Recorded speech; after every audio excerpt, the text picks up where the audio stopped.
UFC middleweight champion Dricus Du Plessis has no doubt he can match Khamzat Chimaev's physical prowess.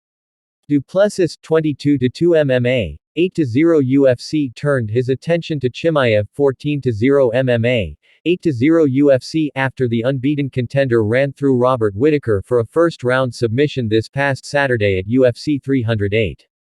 Chimaev's strength and grappling proved to be too much once again, but Du Plessis says, Borz won't be able to impose his will on him. When I fight, I don't know how to back up, Du Plessis told TMZ. I'm going to go out there and fight you. We've seen this with Khamzat, slowing down after the first round and a half, and I think that is because he uses so much power.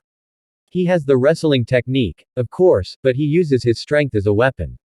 In this case, he has a gun, and I have a tank when it comes to the strength.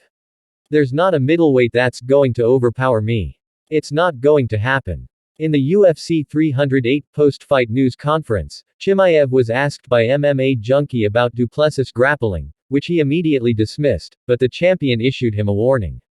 If it's Khamzat, you think you're strong, you think you're powerful, you have not felt anything, Du Plessis said.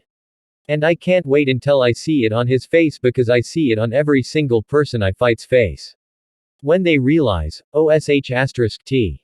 That's the message. Du Plessis also explained his decision of pivoting to Chimaev over a Sean Strickland 29-6 MMA, 16-6 UFC rematch. Du Plessis claimed the middleweight title by edging out Strickland at UFC 297, a fight Strickland believes he won. I completely welcome the Strickland rematch. I'd love to get that finish because for Sean, he needs a win back, I need a finish, Du Plessis said. He doesn't mind to fight boring fights like most of his fights. That's why he has 7 or 8 split decision wins. For me, I want to fight a guy like Khamzat to throw down. Not say that he's going to then jab for 5 rounds. Myself and Sean, it was a close fight, but there was no doubt in my mind that I won that fight. Strickland just beat Paulo Costa in a very boring fight once again, right after our fight. Whether it was close or not, it's still a loss. Khamzat, they've hyped up this guy for so long, but he hasn't come to fruition. He hasn't lost, but the fight cancellations and him being sick. Sometimes that's out of our control. But he was the first guy to ever submit Rob, and he did it in the first round, and that warrants him jumping the gun on Sean Strickland for me.